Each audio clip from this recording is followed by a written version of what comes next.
अस्सलाम वालेकुम। Artificial intelligence के कोर्स में आज हम डिस्कस करेंगे क्रिप्ट अरिथमेटिक प्रॉब्लम को, जो कि कंस्ट्रेंट्स सेटिस्फेक्शन प्रॉब्लम के अंदर आता है। इसमें हमारे पास क्या होता है कि हमें अल्फ़ाबेट्स दिए होते हैं और हमें उनका एक आंसर दिया होता है एज अ उसको सम करने के बाद हमने क्या करना होता है, हमने उन अल्फ़ाबेट्स को वैल्यूज़ असाइन करनी होती हैं, ठीक है। और उन वैल्यूज़ को हमने इस तरह से असाइन करना है कि हम उसको एक दूसरे के साथ जमा भी करें तो हमारा जो मैथमेटिकली जो आंसर बनेगा ना, वो एग्जैक्टली बिल्कुल ठीक बनेगा उनको प्लस करने के बाद।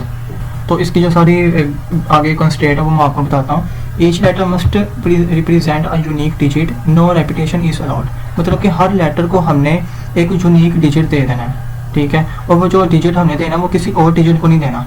मतलब कि अगर आपने एक 1 देना, किसी को साइन किया मिसाल के तौर पर ओ को, ठीक है, और ओ जो होगा वो उस क्वेश्चन के अंदर किसी और को भी असाइन नहीं हो सकती। मतलब कि ओ की जो वैल्यू है ना 1, वो किसी और जो लेटर होगा या अल्फ़ाबेट होगा ना उसको असाइन नहीं हमने करना।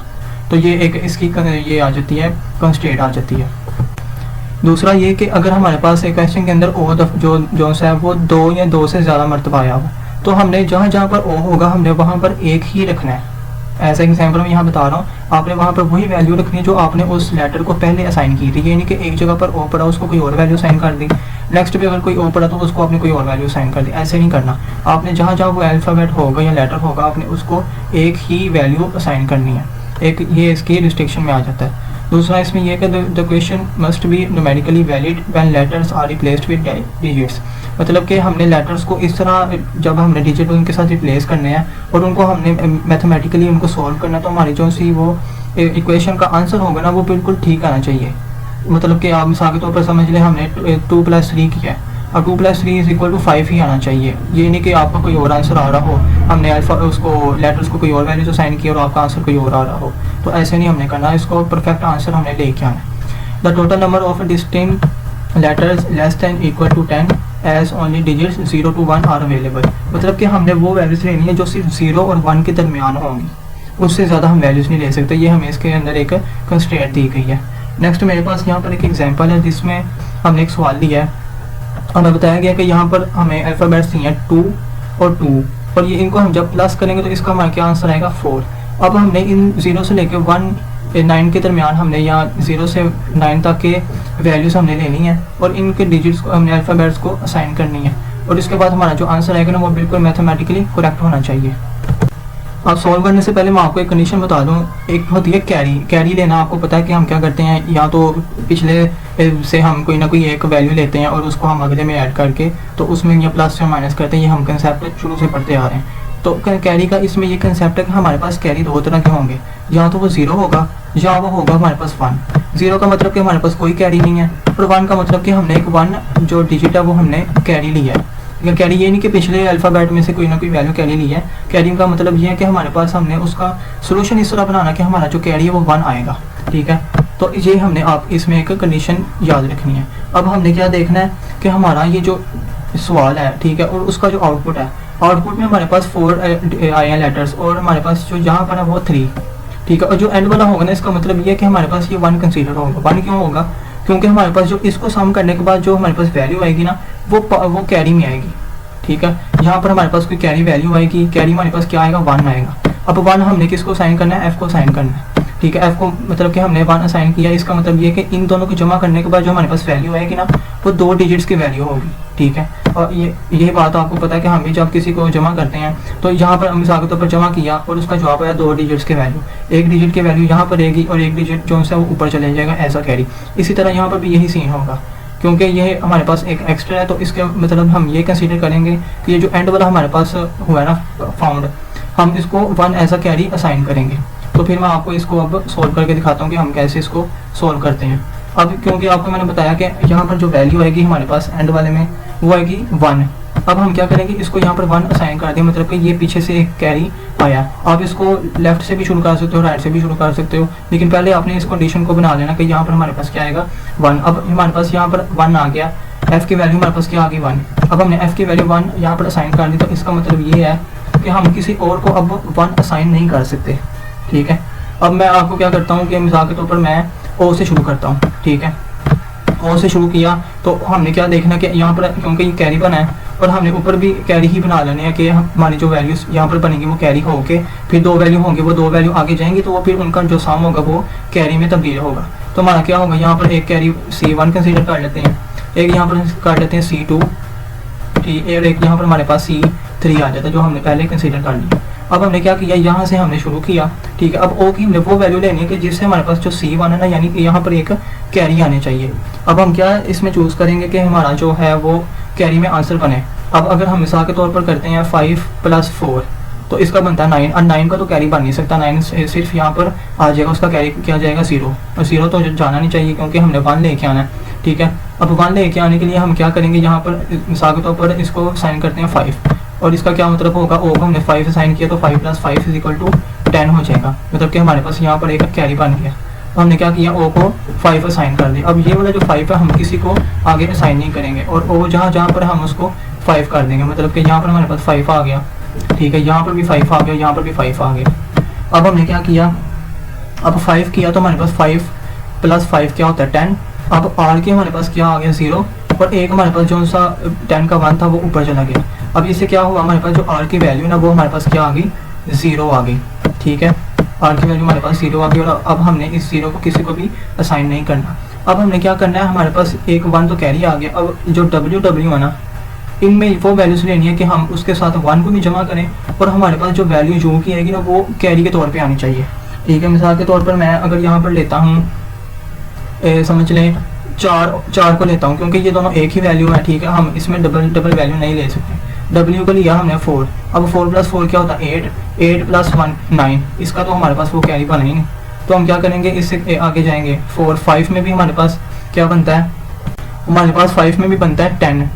अब 5 में 10 तो बनता है, कैरी तो बन रहा है, ठीक है, लेकिन हम उसको 5 असाइन नहीं करेंगे क्योंकि हमने 5 पीछे साइन किया हुआ है ओ को, हम उससे आगे वाली जो वैल्यू होगी वो असाइन करेंगे। अब 6 को देख लें, 6 से यहाँ पर किसी को भी नहीं साइन हुआ, तो 6 + 6 क्या होगा 12, ठीक है, 12 असाइन हुआ, तो इसका मतलब है हमारे पास इसमें कैरी भी बन रहा है, और हमने ये वैल्यू किसी को साइन भी नहीं की। तो इस तरह क्या होगा, हमारे पास 6 + 6 = 12, और 1 जो सा हमारे पास कैरी वाला था उसको हमने ऐड किया तो हमारा क्या हो गया 13। अब हमारे पास पता चल गया कि हमने 6 लिया W के लिए, तो हमारे पास जो W की वैल्यू आ जाएगी वो आ जाएगी 6, ठीक है। और 6 आई तो हमारे पास 6 + 6 12, और 1 हमने प्लस किया तो हमारे पास क्या आ गया 13। तो इस तरह हमारे पास क्या वैल्यू आई 3 यहाँ पर आ गया, ठीक है, और 1 हमारे पास कैरी 2 के ऊपर चला गया। और हमारे पास इससे ये भी साबित हुआ कि यू की वैल्यू जो है हमारे पास वो आ गई 3 आ गई, ठीक है, हमारे पास ये भी कंडीशन सॉल्व हो गई। अब हमने देखना टी और टी को, अब टी और टी दोनों सेम है, तो हम क्या करेंगे, हमने टी की वो वैल्यू लेनी है कि जो पहले किसी को असाइन ना हो, और हम उसको सम करें, और जो कैरी वाली वैल्यू है उसको सम करें, तो हमारे पास नीचे क्या वैल्यू आए वो भी कैरी वाली वैल्यू ही क्रिएट करें। अब मिसाल के तौर पर मैं आपको बताता हूँ, जैसे हमने लिया 3 3, ठीक है, अब 3 लिया, और 3 तो पहले से ये साइन है, ठीक है, 4 लिया, 4 + 4 8, 8 + 1 9 होता है। अब 9 तो ये बन नहीं रहा, ठीक है, अब 9 नहीं बन रहा, और हमने नीचे भी देखना कि हमारे पास पहले से जो वैल्यू साइन है ना वो है 5। आपने वो लेके आना है कि हमारे पास अब 5 आना चाहिए उस आंसर के अंदर कि हम टी को क्या वैल्यूज दें। अब हम 6 भी नहीं दे सकते, 6 + 6 12, 12 + 1 13, 13 तो हम दे नहीं सकते क्योंकि हमने 6 पहले यूज़ कर लिया। अब हम देखेंगे 7, 7 + 7 14, 14 हमारे पास आ गया टी के लिए, 7 हमारे पास आ गया टी के लिए, और टी के लिए 7 + 7 14, और 1 हमारे पास कैरी वाला कितना हो गया 15, और 15 आ गया तो हमारे पास ये देखें 5 हमारे पास यहाँ पर आ गया, ठीक है, और इसका कैरी हमारे पास ऊपर चला गया। अब ये कैरी हमारे पास कहाँ पर आया, ये जो एफ में हमने दिया हुआ था ये ऐसा कैरी आ गया, मतलब कि हमने ये पहले से प्रेडिक्ट नहीं किया, हमने इसको असाइन किया हुआ कि जो आखिरी वाली वैल्यू होती है ना वो 1 कहलाती है।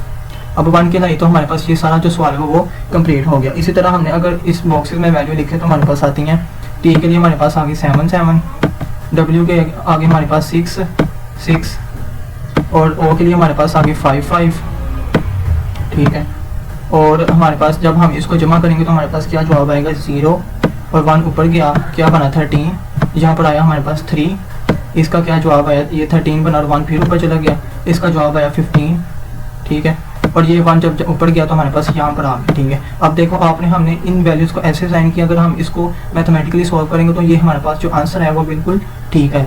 तो आपने इसी तरह ऐसी वैल्यूज़ को साइन करना है कि आपका जो आंसर है ना वो मैथमेटिकली ठीक आना चाहिए, और उसमें जो हमारे पास एक कंस्टेंट को आपने देखना है कि जो हमने एक अल्फ़ाबेट को डिजिट दे दिया वो किसी और को नहीं देना, और एक जो अल्फ़ाबेट है वो बार बार जगह पे आया हुआ है तो उसको हमने एक ही डिजिट रखना है, उसको चेंज नहीं करना। जैसे ओ का था, ओ पे हमने 5 आया इसका आंसर, तो जहाँ जहाँ ओ था हमने वहाँ पर 5 ही असाइन किया।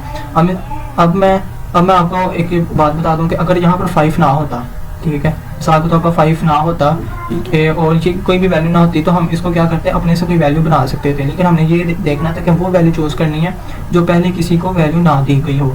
अब हमने यहाँ पर 7 इसलिए चूज़ किया क्योंकि ये 7 और 7 14 और 1 15 बनता है, ठीक है। अब 15 बनाने के लिए हमें 5 चाहिए, तो 5 यहाँ पर मौजूद है, क्योंकि अगर यहाँ पर 5 ना होता तो हम यहाँ पर 8 भी ले सकते थे, 9 भी ले सकते थे, ठीक है। इस तरह हम वैल्यूज़ को यहाँ पर असाइन कर सकते थे। हमने सिर्फ नेक्स्ट कंडीशन को देखते हुए ही अपनी वैल्यूज़ को असाइन करना है। अब इससे नेक्स्ट मैं आपको एक और एग्जांपल बताता हूँ, वो ज़रा सिंपल एग्जांपल आपको ज़रा और क्लियर हो जाएगा। तो गाइस अगर आपको चैनल जो लेक्चर है वो पसंद आया तो आप इसको सब्सक्राइब करें और अपने फ्रेंड्स के साथ भी शेयर करें। तो नेक्स्ट हमारे पास एक एग्जाम्पल है जिसमें हमें बताया गया कि इसमें लिखा है टू गो और इसका जो हमारे पास आउटपुट है वो है आउट। अब हमने इसमें वो वैल्यूज असाइन करनी है 0 से लेकर 9 के दरमियान कि हमारा जो इसका आंसर है वो मैथमेटिकली ठीक आए। अब इसमें भी हमारे पास जो ओ है वो एंड पे एक्स्ट्रा दिया गया है, तो हम इसका क्या मतलब होगा कि इसमें भी कैरी आएगा 1, तो इसका मतलब ये हुआ कि हमारे पास ओ की जो वैल्यू है वो 1 आ गई, ठीक है। ये पहले से हमें पता चलेगा कि एंड पे क्या आएगा, 1 आएगा ऐसा कैरी, तो ओ की वैल्यू हमारे पास क्या आ गई 1। अब जहाँ जहाँ पर ओ है हमने वहाँ पर क्या असाइन कर दिया 1, ठीक है, 1 हमने असाइन कर दिया, हमारे पास जो सा 1 था वो यूज़ हो चुका है, ठीक है। अब हमने इस 1 के अलावा जितना डिजिट्स हैं वो यूज़ करने हैं। अब 1 + 1 क्या होता है 2। अब 2 किया तो हमारे पास जो t की वैल्यू है वो भी आ गई, t की वैल्यू हमारे पास क्या आ गई 2, ठीक है। अब t की वैल्यू जो 2 है, अब t जहाँ जहाँ भी हमने उसको वैल्यू असाइन कर दी, मतलब कि t यहाँ पर भी है तो हमने यहाँ पर वैल्यू असाइन कर दी, ठीक है। अब हमने क्या किया, अब ये देखें अगर यहाँ पर हमारे पास क्या आता है वैल्यू बड़ी आती है वैल्यू, मतलब कि अगर हमारे पास यहाँ पर ओ ना होते, ठीक है, ओ नहीं होने तो हमने क्या करना था, यहाँ पर कैरी बनाना था। अब क्योंकि यहाँ पर ओ है और इसकी वैल्यू भी 1 है और वैल्यू 1 होने की वजह से यहाँ पर कैरी नहीं बनता, तो फिर इसकी वजह से आगे भी हमारा कैरी नहीं बनेगा, ठीक है। ये आपने बात याद रखनी है, ये कंडीशंस पे डिपेंड करता है अलग अलग क्वेश्चन पे, बस थोड़ा आपने वैल्यूज़ को देखना कि हमने क्या वैल्यू असाइन करनी है। अब हमने क्या देखना है, हमने देखना है टी को तो हमने 2 वैल्यू असाइन कर दी। अब टी और जी में हमने वो वैल्यू लेनी है कि हमारे पास यू की वैल्यू वो बने कि जो जिसमें एक डिजिट जो है वो आके कैरी भी जाए, ठीक है। अब मिसाल के तौर पर देख लें हमने जी की वैल्यू असाइन करनी है। अब हमने जी की वैल्यू मिसाल के तौर पर असाइन की 7। अब 7 + 2 क्या होता है 9। अब 9 तो कैरी जा नहीं सकता, 9 तो सिंपल यहाँ पर ही रहेगा, तो आगे हमारे पास ये 1 कहाँ से फिर बन गया, ठीक है। ये भी तो देखना कि जो हमारे पास आगे डिजिट गया वो ऐसा कैरी गया, कैरी उसी लिहाज से गया कि हमारे पास ये जो वैल्यू उसको हमने सम किया ना, तो उन दोनों को वैल्यूज़ को सम करके हमारे पास ये जवाब आया, ठीक है।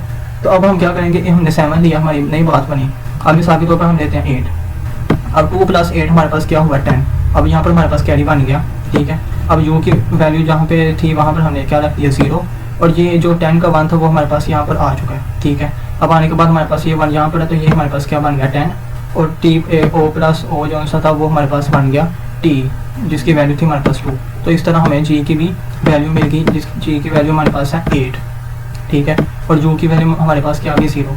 और आप देख लें कि हमने किसी भी डिजिट को सेम जो सा किसी भी लेटर को सेम डिजिट हमने असाइन नहीं किया है, ठीक है। और इस तरह हमारे पास ये क्वेश्चन भी सॉल्व हो गया। अगर आप इसको 7 तरीके से भी लिखें तो आप यहाँ पर लिख सकते हैं, जो कि आपको लिखना भी चाहिए ताकि एग्जामिनर को पता चले कि इसने मैथमेटिकली सही से सॉल्व किया। हो सकता है कि वो सिर्फ इसी हिस्से को देखे तो उससे पता चले कि इसने ठीक ऊपर वैल्यू सही असाइन की है और इसका जवाब भी यहाँ पर ठीक आ रहा है, तो यहाँ पर हमने सारी वैल्यूज़ इसको असाइन कर देनी है, तो हमारे पास ये सारा जो क्वेश्चन है वो सॉल्व हो जाएगा। तो यही सारा हमने इसमें देखना होता है कि आपको कंडीशंस का पता है कि हर एक अल्फ़ाबेट को हमने सेम वैल्यू देनी है, वो वैल्यू किसी और को नहीं देनी, ठीक है। और हमने वो वैल्यूज़ बनानी है कि आगे जाके हमारा जो कैरी बनता है तो हमने उसको ऐसा कैरी यूज़ करना है। तो यही सारी कहानी हमारे पास आ जाती है क्रिप्टो अरिथमेटिक की। तो उम्मीद है आपको लेक्चर पसंद आया होगा, तो आप इसको शेयर करें अपने फ्रेंड्स के साथ तो ताकि वो भी इसको देख सकें। Thank you.